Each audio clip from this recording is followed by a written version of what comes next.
The morning she left, the bread was still rising on the counter.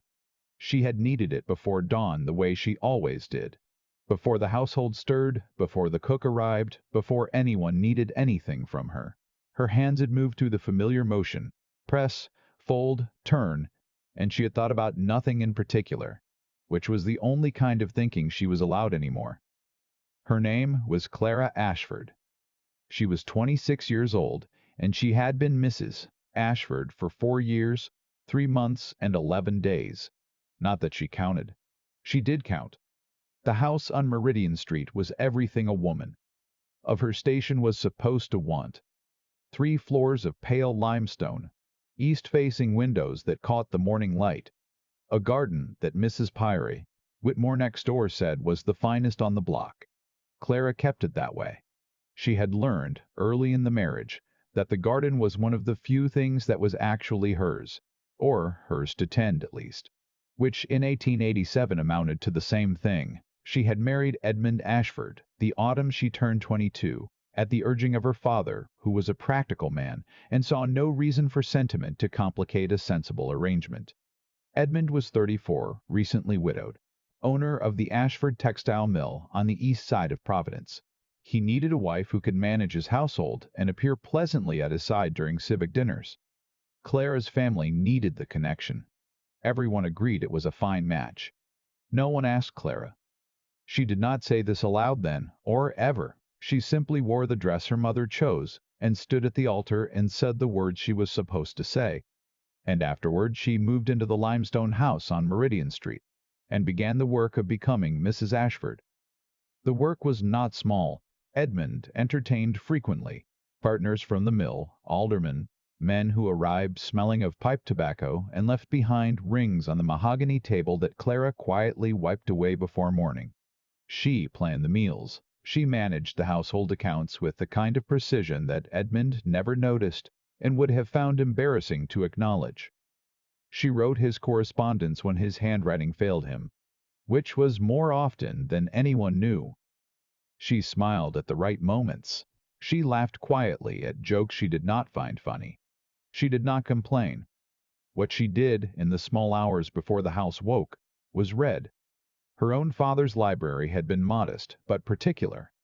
Histories, letters, the occasional novel her mother pretended not to see. Clara had carried 3 books to the Ashford house on her wedding day, tucked inside her trunk beneath the linens. Over 4 years she had acquired 9 more, kept on the bottom shelf of the linen cupboard in the upstairs hall, spines turned inward. Edmund had never asked about them. Edmund had never asked about much. The trouble did not begin on the night she left. It had been building the way water builds behind a dam. Quietly, with great pressure, for a very long time, she had understood from the beginning that theirs was not a marriage of affection. She had accepted that. What she had not anticipated was indifference so complete it had a texture to it like weather. Edmund was not cruel. He was simply absent, even when he was standing in the same room. He looked through her the way a man looks through a window, registering light, not the glass itself. 4 years of that had taught her to shrink, not in any dramatic way. Just a slow, daily accommodation. Speaking less, wanting less, taking up less space. She had stopped expecting to be consulted about her own evenings by the 2nd year. By the 3rd, she no longer mentioned her own thoughts at the dinner table unless directly addressed. By the 4th, she sometimes went entire days inside the house without being spoken to at all, and she had learned to fill that silence with tasks so that it did not hollow her out entirely. She told herself this was the nature of marriage. She told herself most women lived this way. She told herself it was enough to have security, a good house, warmth in the winter. She told herself many things. It was a Thursday evening in late October when everything changed. Edmund had 2 men from the mill over for supper, Mr. Graves and a younger man named Tipton who was new to the partnership. Clara had prepared for them the good china, roasted lamb, the claret. Edmund preferred for business evenings. She had excused herself after the meal in the way that was expected, retreating to the sitting room off the hall while the men moved to Edmund's study with their brandy and their business. She had not meant to hear them. She had come back to retrieve her sewing basket, which she had left on the chair just inside the hall. The study door was not fully closed. She stopped when she heard her name. "Mrs. Ashford seems a very capable woman," Tipton was saying. There was something genuinely respectful in his voice. He was young. He didn't know yet. There was a brief silence, and then Edmund laughed. It was not a mean laugh. That was almost the worst part. It was the laugh of a man utterly unconcerned. Easy, a little bored, the laugh of someone who finds a thing so obvious it barely warrants acknowledgement. "She's capable enough," he said. "Capable of running a house. A woman's capable of that the way a clock is capable of keeping time. You don't thank the clock." Mr. Graves chuckled. Tipton said nothing. "She's a good enough sort," Edmund continued, and she could hear the sound of glass being set down, the creak of his chair. "Quiet. Doesn't make demands. That's about all you can ask." Clara stood in the hallway with her hand on the doorframe. She could not have said how long she stood there, long enough for the conversation to move on to mill contracts, long enough for her heart to stop hammering and go very, very still. A clock. He had said it with no malice. That was the thing she kept returning to afterward. He had not said it to wound her. He had said it the way you state a fact about the weather. She was a clock. She kept time. You didn't thank the clock. She walked back to the sitting room. She sat down. She picked up her sewing and set it in her lap and did not sew. After a while, she put it down. She went upstairs. She sat on the edge of the bed in the dark, and she thought about the 4 years she had given this house, this man, this life, the accounts she had kept, the meals she had planned, the garden, the letters, the smile at dinner, reliable as sunrise, directed at a man who looked through her the way light goes through glass. She thought about the books on the bottom shelf of the linen cupboard. She thought about her grandmother, Eliza Voss, who had died when Clara was 14 and left her a letter that Clara still had, folded inside the cover of one of those books. "You are not an ornament," her grandmother had written. "Do not let them convince you otherwise." Clara sat in the dark for a long time. Then she got up and opened the cupboard. She did not leave that night. She was not impulsive by nature, and impulsiveness, she understood, was a luxury she could not afford. What she did in the weeks that followed was think, quietly, methodically, in the way she had always done things. Before dawn, when the bread was rising and the house was still and no one needed anything from her, she had $34 in a tin she kept behind the preserved peaches in the cellar. Money she had set aside, without allowing herself to examine too closely why. She had the 9 books. She had her grandmother's letter. She had a second cousin, Dorothea Reed, who had married a doctor in Concord, New Hampshire, and whom Clara had not seen in 6 years, but who had written twice to say that her door was always open. Clara wrote to Dorothea in early November, a careful letter, not revealing much. She asked if the invitation still stood. She mailed it on a Wednesday when Edmund was at the mill. She did not tell anyone. Dorothea wrote back in 10 days. "Come whenever you need to," she wrote. "There is a room ready." Clara read the letter once, then tucked it inside the cover of her grandmother's book. She began to prepare. She was precise about it. She did not pack a trunk. Too visible, too committed looking. She chose instead a single traveling bag that had belonged to her mother, which she kept at the back of the wardrobe and filled gradually over 2 weeks with what she would actually need: 2 changes of clothes, her warmest shawl, the tin with the money, the 3 books she had brought from her father's house, her grandmother's letter, her silver thimble, which had no monetary value and which she could not leave behind. She arranged for the train. There was a morning departure from Providence Station at 7:45, arriving in Concord by early afternoon. She memorized the schedule. She chose a Monday. The Sunday before she left, she made bread. She didn't know why exactly. It was her usual Sunday task, but she could have skipped it. Edmund would have managed. Instead, she rose early, built up the kitchen fire, and worked the dough in the dark. the way she had done hundreds of times. And she thought about nothing except the weight of the dough under her hands, and the sound of the fire, and the smell of flour, and the way the kitchen looked before sunrise, when it was only hers. Edmund came down at 8. He ate breakfast without looking up from his paper. Clara poured his coffee. She sat across from him and ate her toast and said, "Good morning, Edmund." And he said, which was what he usually said. She looked at him for a moment. This man she had lived beside for 4 years. And she thought, he will come home tomorrow and the bread will be on the counter and I will be gone, and it will take him at least 3 days to fully understand that I am not coming back. She was right about the 3 days, as it turned out. She left at 5:30 Monday morning, before the cook arrived, before the house woke up, before the gray November light had fully decided to happen. She picked up her bag from the back of the wardrobe. She put on her coat and her good boots. She went downstairs. In the kitchen, the bread she had made was sitting under its cloth on the counter, where she had left it to prove overnight. She stood and looked at it for a moment. Then she adjusted the cloth so the draft from the back door wouldn't reach it. Because even now, even this morning, she could not quite leave a thing to ruin. She walked out the back door and closed it quietly behind her. The street was cold and empty.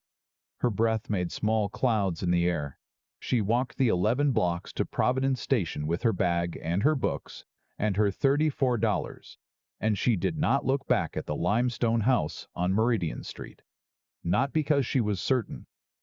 She was not certain of anything, but because she knew herself well enough to know that if she looked back, the habit of smallness would find her again, and she had been small for 4 years, and she was 26 years old, and she was done. Dorothea Reed met her at the Concord station in the early afternoon, arriving in a dark green carriage with her husband's initials on the door, and a look on her face that asked no questions.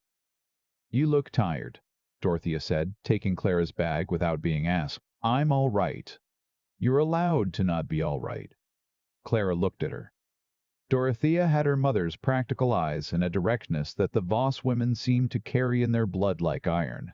She was 31 and had a house full of noise and children and the kind of warmth that comes from people who have decided, very deliberately, to make a welcoming place. "Come," Dorothea said. "There's soup."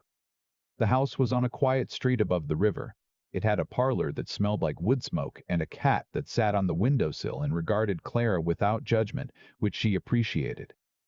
Dr. Reed was a mild-mannered man who shook her hand at dinner and made no comment on the circumstances of her arrival. The children were 4 and 7 and asked her only whether she liked dogs, to which she said yes, which seemed to settle the question of her character entirely. That night, in the small room off the upstairs landing, Clara sat on the edge of the bed and felt the particular silence of a house that was not hers, a silence that had life in it, breath in it, other people's warmth moving through the walls.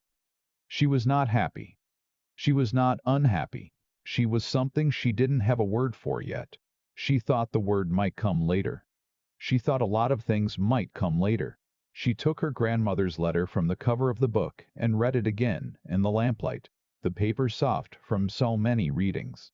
"You are not an ornament. Do not let them convince you otherwise." Her grandmother had known. Clara wondered, not for the first time, how many women had known. How many had sat in small rooms and read letters and thought, there must be something else. How many had turned that thought over and over and then folded it back up and put it away because there was nowhere to put it, no door that opened. She was grateful for the door. In the days that followed, Dorothea asked her gently what she wanted to do. Clara found the question strange, not because it was strange, because she had not been asked it in so long. "I don't know yet," she said honestly. "That's all right," Dorothea said. "You have time." She had time. She sat with that. She had not had time in 4 years. Time that belonged to her. Time with no task in it, no one to feed or account for. She spent the first week simply being in the house, helping Dorothea with things she offered freely rather than performed out of obligation, reading by the fire in the evenings while the children did their lessons at the table. The second week, she began to look around. Dr. Treb, Reed's household was connected in the way that small city households are to other households, other women, other lives. Mrs. Holloway down the street was a seamstress who had more work than she could manage. Mrs. Aldrich at the church ran a small lending library out of her front room. There was a young woman, Nora, who washed for 4 families and was saving money towards something she mentioned only vaguely but with great seriousness. Clara began to help in small ways. She had skills she had not thought of as skills. The accounts, the correspondence, the orderly management of complicated things. Mrs. Holloway needed someone to handle her client billing, which she found impossible and Clara found straightforward. Clara spent an afternoon with the account books and by dinner had reorganized 3 months of records into something that made sense. Mrs. Holloway paid her 60 cents and looked at her with something like reverence. 60 cents. Clara held the coins in her hand afterward and felt something she could not quite name. Not triumph. Something quieter than triumph. Something that had weight. It was Dorothea who mentioned the position at the mill. There was a textile operation on the north side of Concord, Harker and Sons, smaller than the Ashford mill but expanding. The owner's wife, Mrs. Harker, managed the administrative side, or had until the birth of her 3rd child had made it impossible. They needed someone with experience in accounts and correspondence. You have that experience, Dorothea said, with the directness that Clara was coming to understand was just how she was, even if you've never been paid for it. I've never worked outside a household. Neither had I before I learned to set a broken arm, Dorothea said. The skill is the skill. Clara thought about it for 2 days. Then she went to call on Mrs. Harker. Margaret Harker was a small, sharp-eyed woman of 35 who held her youngest on her hip throughout the interview and asked questions with the efficiency of someone who had no time to waste. She asked about Clara's background without asking about the circumstances of her arrival in Concord, which Clara noted and was grateful for. "Can you start Monday?"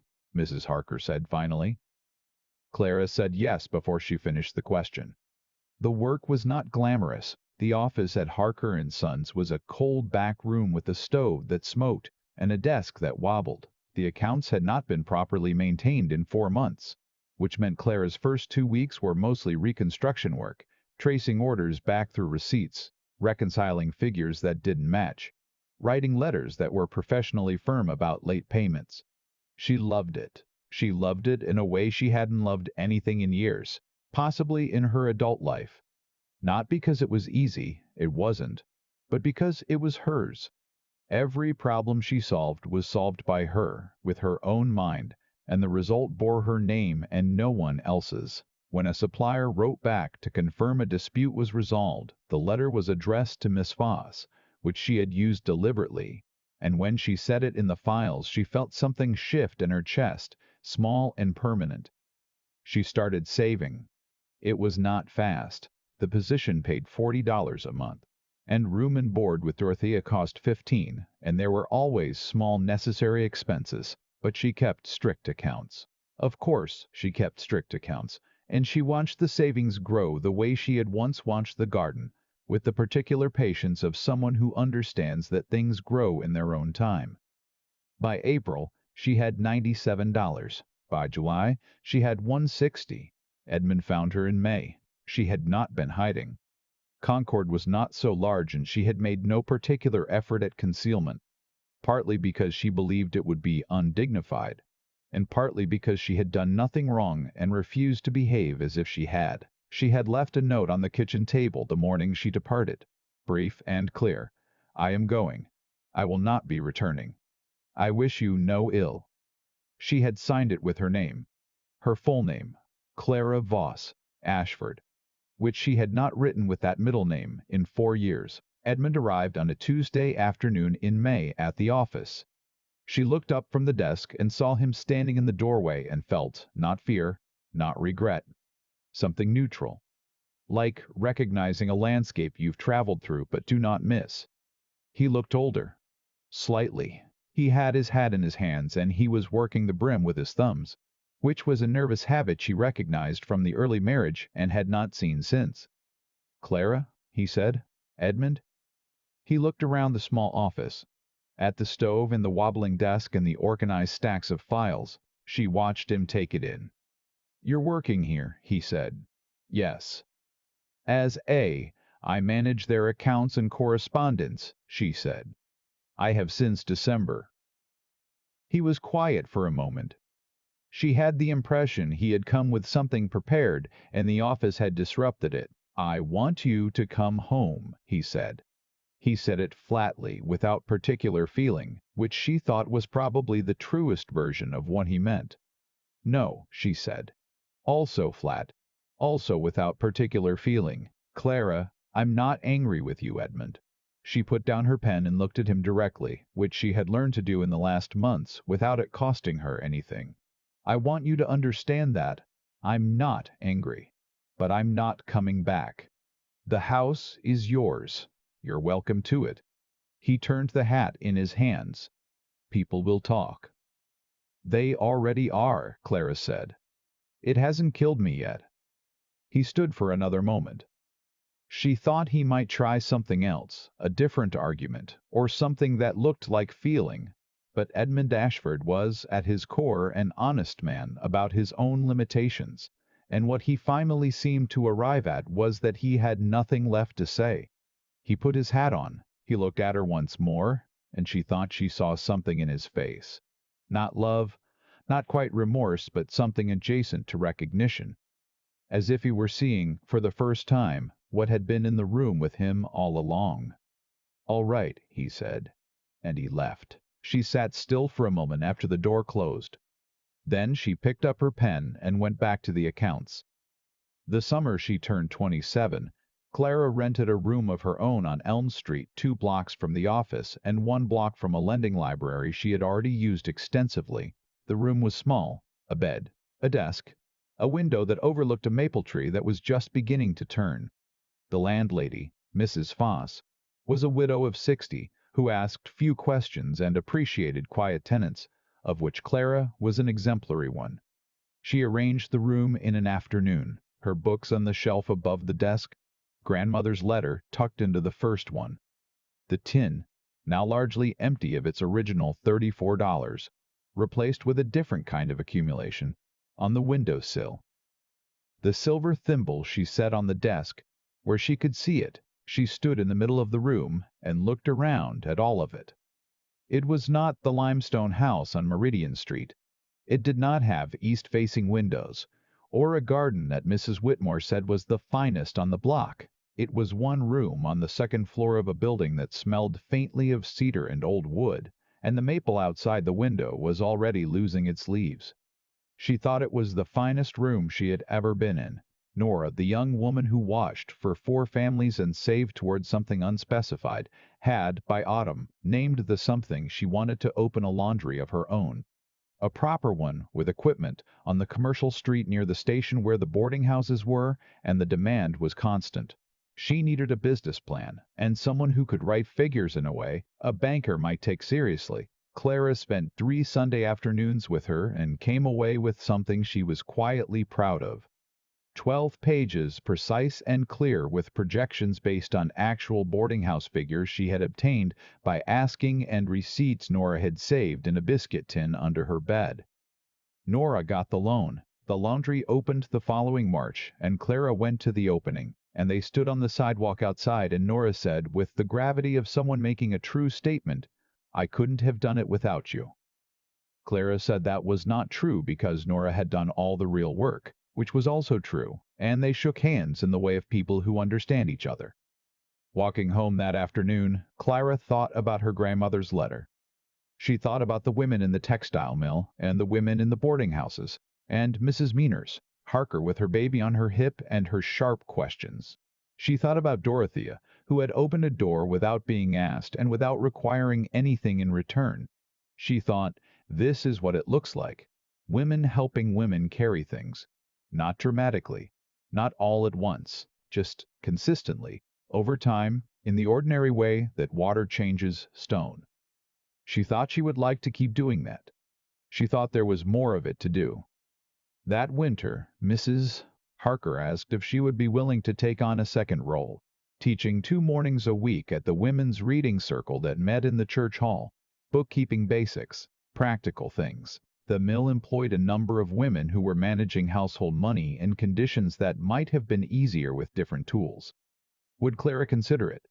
Clara considered it for approximately 4 seconds. Yes, she said. The class started with 6 women and within 2 months had 14. Clara had not thought of herself as a teacher, had not thought of herself as most of the things she had turned out to be, but she discovered that she could do it, and more than that, that it mattered. She could see it mattering. A woman in the third row, who had been afraid to ask questions, beginning to ask them. Another, in the back, who wrote everything down in a small notebook and looked at the figures with the expression of someone watching a locked door come open. She taught them in plain language, the way she wished someone had taught her. Not as charity, not as instruction handed down, but as information that belonged to them as much as to anyone, and that they had simply not yet been given. On the last evening of the year, Clara sat at the desk in her room on Elm Street with the maple bear outside the window, and the lamp making a small circle of gold on the wood. She had a letter to write, to a woman in Worcester who had written to her through Mrs. Dyatt Harker, asking about the reading circle, asking how it had started, asking if Clara had any advice. She thought about what to say. She thought about the morning she had left Providence, the cold street at 5:30, the bread under its cloth, the back door closing without a sound. She thought about the first time she had unlocked the office at Harker & Sons, and sat down at the wobbling desk and opened the account books and felt something she would later understand was herself, coming back to herself, after a long and quiet disappearance. She thought about the 60 cents Mrs. Holloway had pressed into her hand and the weight of it. She thought about Nora's biscuit tin, full of receipts, and the look on her face on the sidewalk outside the laundry. She thought about the woman in the third row who had started asking questions. She picked up her pen. She wrote, "Start wherever you are. Start with what you have. Find the women around you and tell them the truth about what you know, and ask them to tell you the truth about what they know, and you will find that between you, you know a great deal." She paused. She looked out the window at the dark and the bare tree. She wrote, "You are not an ornament. I learned this late. I hope you learn it sooner." She signed it with her full name, Clara Voss, not Ashford, just Voss, the name she had been born with, the name she had carried under the other one for 4 years like a book with its spine turned inward, waiting.